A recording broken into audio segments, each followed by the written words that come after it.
Assalamu alaikum, my dear friends and fellows. How are you? I welcome you here on my training channel. My name is Abdul Khalik. Dear friends, one thing which is being talked about so often, so frequently, and this one thing is a not so very old discovery of the psychological research, the research in the field of psychology, and this thing is called mindfulness. Being a mindful person, the art of mindfulness, that is indeed a great art. And to be frank and straightforward, if a person does not know this art, I think they does not know anything. They don't know anything. Vice versa. If a person does understand, does know this art, this actually means that they know a lot, that they are really enjoying, they are properly living here in this world, during this life, they are making the best of themselves. Today, we have made it a topic of our discussion, and that is the art of being mindful. The art of being mindful. Indeed, it is a great art, or it is the first art which we need to learn before we go for learning, before we go for learning anything else. So let's talk about this thing. Eight traits of the people, eight traits of the people who live in the present, eight traits of the people who live in the present. The art of being mindful. That is the topic of today's discussion. I think this must be learned first and foremost. Then after that, later on, we can go for learning anything else. Now the first thing out of these eight things is that embracing impermanence, embracing impermanence. Not Don't be rattled by change or loss. Don't be rattled by change or loss. Rather, embrace the impermanence. Nothing is permanent here in this world. Whatever we are possessing might we may lose at any moment. What is more important? The most important thing for a human being, the most important thing for a human being is their life. And even the life is not permanent. Once the life is not permanent, how come any other thing could be a permanent one? So I think if at all, whatever we are possessing, whatever we are enjoying, if it is not here in our life on a permanent basis, I think there is no need at all to be rattled, to feel nervous, to feel worried, to feel irritated because I have lost this thing, because this change has taken place. Not at all. Rather, embrace the impermanence. That is the first thing. And now the second is welcoming all emotions without judgment. The second is welcoming all emotions without judgment. Stay composed when life throws curveballs. Yes, that is stay composed. Stay composed when life throws curveballs upon you, upon me, upon anyone else. So that is the second thing is welcoming all emotions without judgment. We do have certain emotions, we do have several emotions, we are the emotional beings. So keeping in view this thing, why not to my dear friends and fellows, why not to welcome all emotions without judgment. Stay composed when life throws curveballs. The life will throw curveballs upon us. We need to stay composed, and we don't need to become you know we need to welcome all the emotions without judgment. Now the third thing is savoring simple moments. Savoring simple moments, how important it is. My dear friends and fellows, I think we people are getting immersed.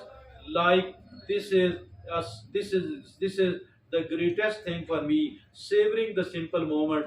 Do not look for something that is so big and so great, and do not say that I can't be happy and enjoy the life unless and until I am doing something like this one. So, my dear friends and fellows, I believe strongly in this thing that we need to enjoy, we need to learn even the smaller thing. We need to get immersed in the smaller thing. We need to get very deep. We need to get very deep into the smaller thing. This is so important. That is savoring the simple moments. Now the fourth is cultivate gratitude for the now. Cultivate gratitude for the now, because I am alive now. I am alive. I have so much, because I am able to breathe well. I am able to see well. I am able to listen well. I am able to walk well. I am able to talk well. I am eating. I am drinking. I have. There are so many other pleasant things in my life. So be grateful. Develop the gratitude for now. This is cultivate gratitude for now. This is the fourth important thing. The very important fourth thing is cultivate gratitude for now. Now the fifth is listening deeply to others.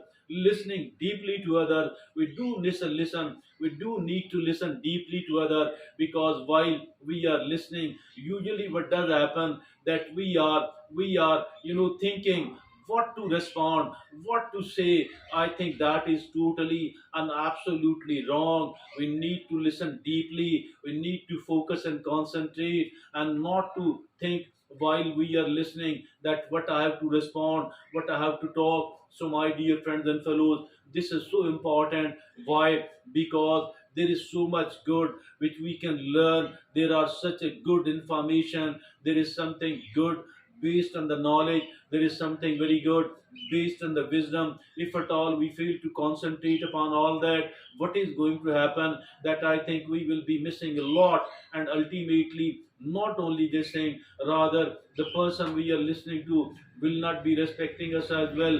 Why? Because we did not listen to them properly, because we did not listen to them deeply. But if at all we do listen, on the one hand, that particular person will be obliged. On the other hand, I think that there is a lot to gain, and sometimes there is something very important thing which we can gain. So that is listening deeply. Now the sixth is finding peace in solitude.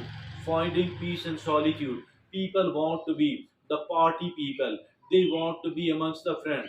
They want to be with the crowd. I think that's not good at all. We need to learn to enjoy the solitude. Enjoying the solitude matters a lot. Those people who are better able to enjoy their solitude, they are great people indeed. They people who are able to enjoy they people who are finding peace in the solitude, finding peace and enjoyment in the solitude. Never ever indulge in anything which is negative, but all the positive options can be enjoyed. I think as much as we find the time for the sake of solitude. Enjoy peace in solitude. So that is the number six out of the eight. And the number seven is engaging fully with the task at hand. Engaging fully, engaging fully with the task at hand. So instead of trying to do multitasking, instead of trying to do several things at the same time, it is far better indeed that we focus and concentrate upon one single thing at a time.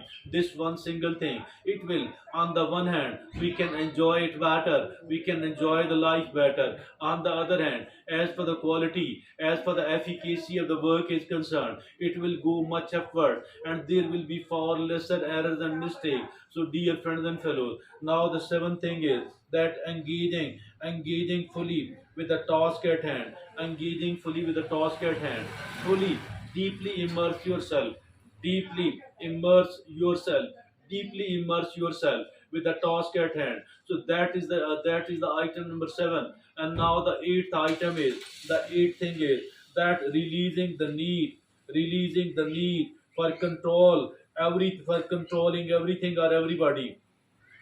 There is no need at all. There is absolutely no need at all to trying to control everything, to trying to control everybody. I don't need to control anything else. Don't need to control anyone else at all. So that is the eighth and the bottom, the final item. Now there is the bottom line. There is a conclusion as well, and this conclusion is bottom line is no grand revelation or seismic shift in daily life. No, do not expect any grand And do not expect any grand revelation or seismic shift in the daily life, but about gentle, consistent practice but about gentle, consistent practice in the small moments that make up your day. We need to learn to enjoy. We need to do very well. The smaller thing that is so much important. Do not wait. Do not look for the great grand revolution. Do not look for the seismic shift in the daily life. So even the smaller thing, enjoy it and done well. It matters and matters a lot. So these are the 8 things which can be called the art of being mindful. These 8 things are called the art of being mindful. It is so good and so great for everybody. I think for me and for you, this is something which is latest from the research in the field of psychology, or at least this is now it is being taught as something keeping in view the anxiety level of the people. It is being taught at a wider level that these 8 things does matter and matter a lot. If at all we understand, we try to practice the 8 of these things, it will bring, I think, great positive change in my life and your life. That's all from me at the moment. Thank you very much.